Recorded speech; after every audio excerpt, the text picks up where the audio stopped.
ეს არის უილიამ ფოლკნერის გამტაცებლების პირველი გამოცემა, რომელიც $15 ვიყიდე ლოკალურ პატარა წიგნის მაღაზიაში და მე გადავწყვიტე რომ ენახა რომ ხდება თქო იმ ადამიანმა რომელმაც მთელი ცხოვრება მეორად წიგნებს ყიდის და ბუკინისტური მაღაზია აქვს არ იცის სინამდვილეში რა ოქრო ჰქონდა თქო და მოვგუგლე და აღმოვაჩინე რომ ყველგან $15 ღირს და ზოგადად ესეთი პირველი გამოცემები მაინც და მაინც დიდი იშვიათობა არ არის, მაგრამ შეიძლება მალე გახდეს. არა მარტო ზოგადად პირველი გამოცემა, არამედ შეიძლება ზოგადად ძალიან ბევრი კი არა და ყველა წიგნი გახდეს იშვიათობა, იმიტომ რომ ცოტა ხნის წინ გამოაშკარავდა ის ამბავი, რომ თურმე ხელოვნური ინტელექტის მფლობელი კომპანიები ყიდულობენ წიგნებს მასობრივად, ამ წიგნებს მერე ასკანერებენ, ასე ვთქვათ, აჭმევენ თავიანთ ხელოვნური ინტელექტის ალგორითმებსა და ბაზებს და შემდეგ ანადგურებენ. და მე იმას კი არ აკეთებენ, რომ აი ხა ჩვენ ვართ კომპანიები, რომლებიც ესეთი მდიდრები არიან და ამდენი რესურსი გვაქვს და ამდენი წიგნი შევიძინეთ და აღარ გვჭირდება ხა ეს ფიზიკურად ეს წიგნი და მოდი ეგერ მაგალითად წავიდეთ საქართველოში და რომელიმე სოფლის ბიბლიოთეკას შევწიროთ. ეს ან მაგალითად არ ვიცი, სადღაც ბრაზილიაში, ან სადღაც მაგალითად კენიაში. ამას კი არ აკეთებენ, არამედ ანადგურებენ, წვავენ პირდაპირ ამ წიგნებს და ეს ყველაფერი გამოაშკარავდა მაშინ, როდესაც გამომცემლობებმა უჩივლეს ხელოვნური ინტელექტის კომპანიებს და თქვეს რომ ისინი ჩვენგან იპარავენ ამ ტექსტებზე მერე ავარჯიშებენ, ატრენინგებენ თავიანთ ხელოვნური ინტელექტის კალკულატორებს, ასე ვთქვათ, დიდ კალკულატორებს და თვითონ აკეთებენ ფულს და ჩვენ არაფერი. საბოლოო ჯამში მოხდა ისე რომ ამ სასამართლო პროცესისას გაიხსნა რაღაცა შიდა ფაილები და ამ შიდა ფაილებიდან აღმოვაჩინეთ რომ თურმე ეს პროცესი წიგნების შესყიდვისა და შემდეგ განადგურებისა მიმდინარეობს უკვე 2 წელია თითქმის. ერთ-ერთი მთავარი თემა, რომელიც ამოვარდა აქედან იყო ის, რომ ამას ქვია პროექტი პანამა, რომლის ფარგლებშიც ისინი გაცხადებულად შიდა მიმოწერაში წერენ, რომ მიზანი არის, რომ ყველა წიგნი, რომელიც არსებობს მსოფლიოში და დედამიწის ზურგზე, ჩატენონ თავიანთ ხელოვნური ინტელექტების დატა ცენტრებში და გაანადგურონ მე. ანუ ორიგინალი ფიზიკური ტექსტი აღარ არსებობდეს. ანუ აი ამას ჩალიჩობს ეს ხალხი. და ეს აღმოჩნდა რომ ამას არა მარტო ანთროპიკი აკეთებს, არამედ აღმოჩნდა ეხა გამოვარდა მაგალითად სტატია რომ თურმე ამაზონიც ამ თემაში არის ჩართული. რატომ ხდება ეს ამას უცებ აგიხსნით, იმიტომ რომ როგორც ბევრ ადამიანს გონია, რომ ეს რაღაცა ხელოვნური ინტელექტი, რომელიც უბრალოდ რაღაცა ეფემიზმი არის, შეიძლება ესე ითქვას, იმიტომ რომ ამას ძალიან ხშირად მე თვითონაც ვეძახი დიდ კალკულატორებს, ანუ large language მოდელი, დიდი ენობრივი მოდელები, რომელშიც არის ის რომ ჩაყრილი არის ბევრი ტექსტი, რაც კი ოდესმე შექმნილა კაცობრიობის ისტორიაში ცოდნა, ვიღაცას თუ რამე დაუწერია საერთოდ, როგორც აღმოჩნდა მაგალითად ირლანდიურმა ერთ-ერთმა მაღაზიამ Irish Times-ში დაიბეჭდა ეგეთი სტატია, სადაც 5000 წიგნი შეუკვეთია თურმე ერთ-ერთ ესეთ კომპანიას, ხელოვნური ინტელექტის კომპანიას აი ამ პატარა მაღაზიისთვის და იქ მაგალითად რაღაცა კლასიკური ნაწარმოები იყო და მაგალითად 60-იან წლებში გამოსული რაღაცა როგორ ავაწყოთ დრელი თუ რაღაცა აი ეგეთი ტიპის ძალიან ტექნიკური და ნიშური ლიტერატურაც კი იყიდეს, იმიტომ რომ აი ყველანაირი ტექსტი სჭირდებათ იმისთვის, რომ ჩატენონ აი ამ დატა ცენტრებში და აი ამ ალგორითმში. ეს ყველაფერი არის ის, რომ აი ამ უდიდესი ბაზა, რომელიც აქვს მე აი ამ ტექსტებისა, აი ამას რაღაცას შენ მიწერ და იქიდან გიბრუნებს პასუხს, რომელსაც ქაჩავს აი ამ ცოდნის ბაზიდან და შენ რაც გესიამოვნება, შენი კითხვის მიხედვით და წინა რაღაცა დიალოგების მიხედვით, აი პასუხს გიბრუნებს რა. აი ეს არის მთელი ეს თემა და შესაბამისად მოხდა ისე რომ ძალიან ბევრი მასალა რომელიც რო ჩაყარეს და მაგალითად ინტერნეტი მთლიანად მოიცვეს ამ ტიპებმა, რომ თუ სადმე რამე ვებსაიტზე სადმე რამე დადებულა დაწერილა ნიუსი იქნება თუ პოსტი იქნება, ხო, მაგალითად მეტა და Facebook-ი სტატუსებიდანაც იღებენ დატას, რომ რაღაცა ეს ადამიანური ის ქსოვილი შეამჩნიონ, რომ როგორ წერენ ადამიანები, რა ტერმინოლოგიით წერენ ადამიანები და ასე შემდეგ. საბოლოო ჯამში ისე მოხდა, რომ რამდენი რაღაცა უნდა დაიწეროს. აღარ არის ეს დატა, რომელსაც ჩაუყრიან და აჭმევენ ამ თავის ხელოვნურ ინტელექტებს. და საბოლოო ჯამში დაალაგდა ისე რომ რაღაცნაირად აი გველმა რო თავისი კუდი შეჭამა, მასე მოხდა ისე რომ დაბინძურებული მასალა არის. ანუ AI-ის რაღაც მომენტში მოუწია რომ შეჭამოს თავისი გაუმჯობესების და ბაზის გამდიდრების მიზნით ისეთი ტექსტები, რომელიც თავისივე გენერირებული არის. და ეხლა ამისთი ვერ მოხდება გაუმჯობესება. გესმის, იმიტომ რომ აი ეგ მთავარი პრინციპი რაც აქვს ხელოვნურ ინტელექტს არის ის რომ ვერ გაუმჯობესდება თუ რაღაცაზე არ ფუძნდება ეს გაუმჯობესება. და თუ წრეზე ტრიალებს აი ამ თავისივე გენერირებულ რაღაცა ტექსტებში თუ ტრიალებს, ამ ტექსტებისგან უკეთესს ვერ გამოიყვანს. ანუ აი ეს არის აქ მთავარი თემა, რომელიც ასევე უნდა გვახსოვდეს, როდესაც ვეურთიერთებით ხელოვნურ ინტელექტს. ხო და შესაბამისად გადაწყვიტეს აი ამ კომპანიებმა, რომ აიღონ აი ეს ძველი წიგნები, აჭამონ თავიანთ ხელოვნურ ინტელექტებს და მერე გაანადგურონ. საქართველოში არსებობდა ეგეთი ტენდენცია, წიგნებს ყიდულობდნენ ხოლმე და თაროებზე აწვავდნენ და მერე ამ ხალხს დასცინოდნენ ხოლმე, რომ წიგნებს მარტო იმიტომ ყიდულობდნენ, რომ თაროზე შემოდონ. ხო და ეხა ისე დაალაგდა რომ ეს ხალხი რომელიც წიგნებს მარტო თაროზე შემოსადებად დებდა შეიძლება გახდნენ ადამიანები რომლებმაც გადაარჩინეს ლიტერატურა და წიგნი.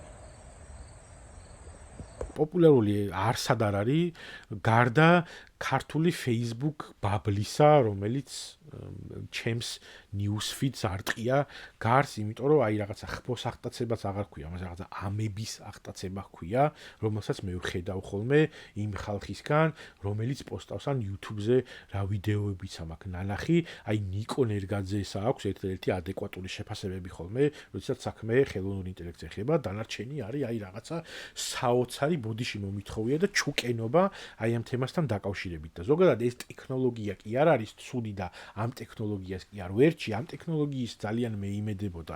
მე თვითონაც უბრალოდ ისე მოხდა, რომ რასაც თავიდანვე ამტკიცებდნენ ის ადამიანები, რომლებიც აკრიტიკებდნენ აი ამ ტექნოლოგიის დანერგვას, ის ხდება, რომ ჩვენ იმ ეკონომიკურ და პოლიტიკურ სისტემაში, რომელიც არის შექმნილი და აი ამ პოლიტიკური და ეკონომიკური სისტემის სათავეში რა ადამიანებიც არიან მოქცეულები, იმ ადამიანების ხელში ეს ტექნოლოგია ვერ მოიტანს ვერაფერს კარგს და აი ამის შედეგებს ჩვენ ვხედავთ მუდმივად და თან ყველაზე მაგარი ის არის, რომ ეს ხალხი გაცხადებულად ლაპარაკობს ამას, პირდაპირ აღარც მალავენ. მე ადრე რო ვილაპარაკე ამ თემაზე სოციალური ქსელების გამოცდილებას რო შევადარე ხელოვნური ინტელექტის დანერგვის თემა, მაშინაც ვთქვი, რომ ხელოვნური ინტელექტი, როდესაც სოციალური ქსელები რო ინერგებოდა, მაშინ რაღაცა ის ჰქონდათ, რომ ჩვენ შევცვლით სამყაროს და ჩვენ ძალიან მაგარი ენტერპრენერები ვართ, რომლებმაც ყველას უნდა გაუხსნას სივრცეები ინფორმაციისთვის და კომუნიკაციისთვის და მე საბოლოო ჯამში ეს როგორ დამთავრდა, ყველამ კარგად ვნახეთ. და ამ შემთხვევაში, როდესაც ხელოვნურ ინტელექტზე მიდის ლაპარაკი, აქ პირდაპირ ნაგლად ბაზრობენ ტიპები, რომ აი ყველა წიგნი უნდა გავანადგუროთ. და გეუნებიან ამას, პირდაპირ გეუნებიან თან.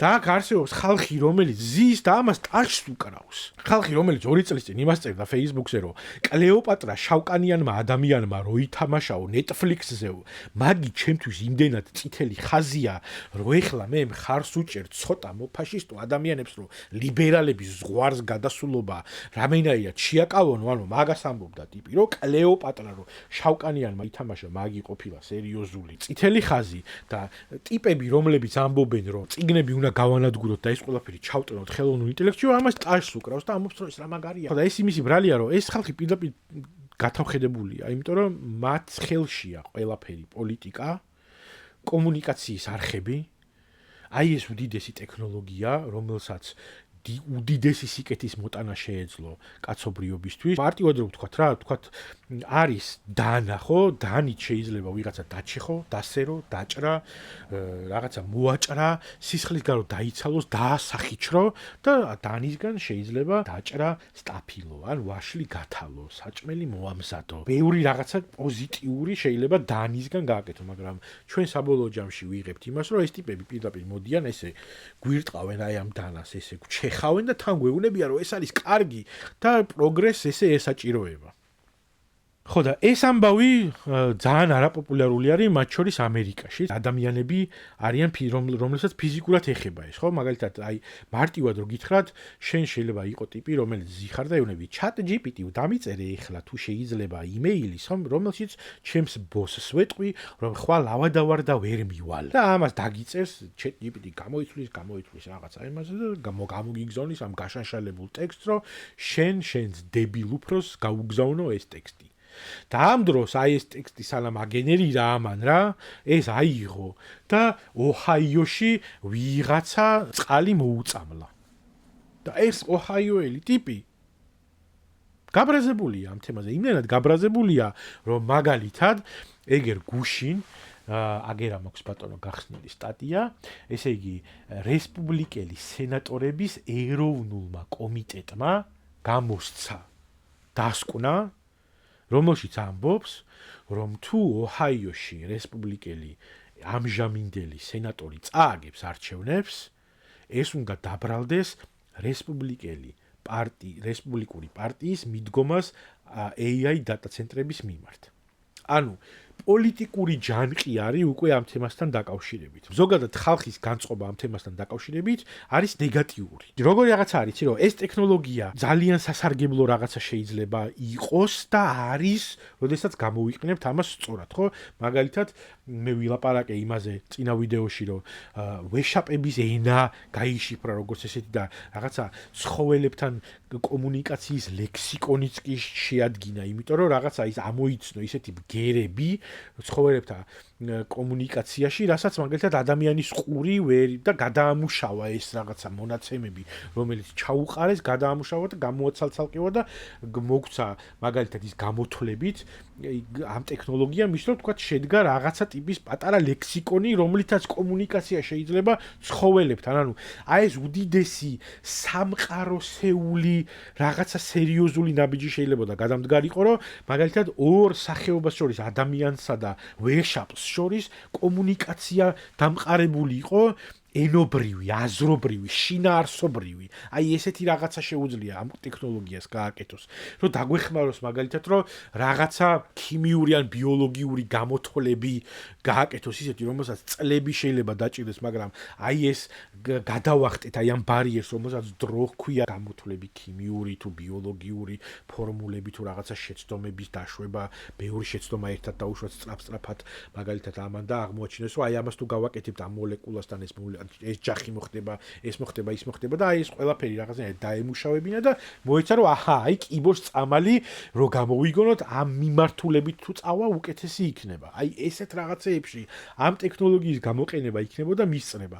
და ამისთვის, ხო, შეიძლება რომ ჩადგა 1, 2 ან ჯანდაბა 3 დატა-ცენტრი სადღაც, მაგრამ რისთვის არის იცი ეს დატა-ცენტრები ჩადგმული? რომ Facebook-ზე ამომიგდო გუშინ წინ ვიღაცა ტიპის კილომეტრიანი სტატუსი, რომელიც იწყება ესე: ChatGPT-ს ვკითხე რაღაცა ფილოსოფიაზე, არც მახსოვს. და უბრალოდ დავაჭირე მეტის ნახვას, რომ მაინტერესებდა რამხელა სტატუსი იყო და ტიპს, ესე იგი, 3ჯერ ბრაუზერის 3ჯერ ჩამოსკროლვა დამჭირდა, იმხელა ტექსტი ჰქონდა გადმოკოპირებული ტიპს ChatGPT-დან, ესე იგი, ჯერ ხო იმის აზრზე არ არის, ანუ რას ეკითხები, რა კალკულატორს ეკითხები, რას ფიქრობს ცხოვრებაზე. და ამ ტიპს გონია, რომ იმდენად უნიკალური რაღაცა გააკეთა, რომ ეს უნდა დაგვიკოპიროს Facebook-ზე და მერე ჩვენ ეს უნდა წავიკითხოთ. ბიჭო, კალკულატორის შეკითხვა, პასუხი თუ მაინტერესებს შეკითხვაზე ყოფნა არ ყოფნა. მაგას შენ დიალოგს რატო წავიკითხავ Facebook-ზე? მე თვითონ ვკითხავ. მეგობრებო, მე სერიოზული აღმოჩენა გავაკეთე ხელოვნური ინტელექტთან საუბრისას. მე მას ვკითხე აზრი ცხოვრებაზე და აჰათ, წაიკითხეთ ეს 7000 სიტყვიანი სტატუსი იმასთან დაკავშირებით, თუ რას ფიქრობს დიდი ენობრივი მოდელი სამყაროსა და სიცოცხლეზე. ამ ცხოვრების დედა შევეციო ვიღაცა რო დაწერს სტატუსად აი ამ ერთინადებას. მაგი ბევრად უფრო საინტერესო და აუთენტური რაღაცა არის, ვიდრე აი ეგ ყლეობა, რომელიც შენ გადმოვაკოპირე და აი მაგ დებილობა რო დააგენერირებინე ხელოვნურ ინტელექტს, მაგის გამო დაიხრჩო ნახევარი ოჰაიო. წიგნები შეინახეთ ხალხო.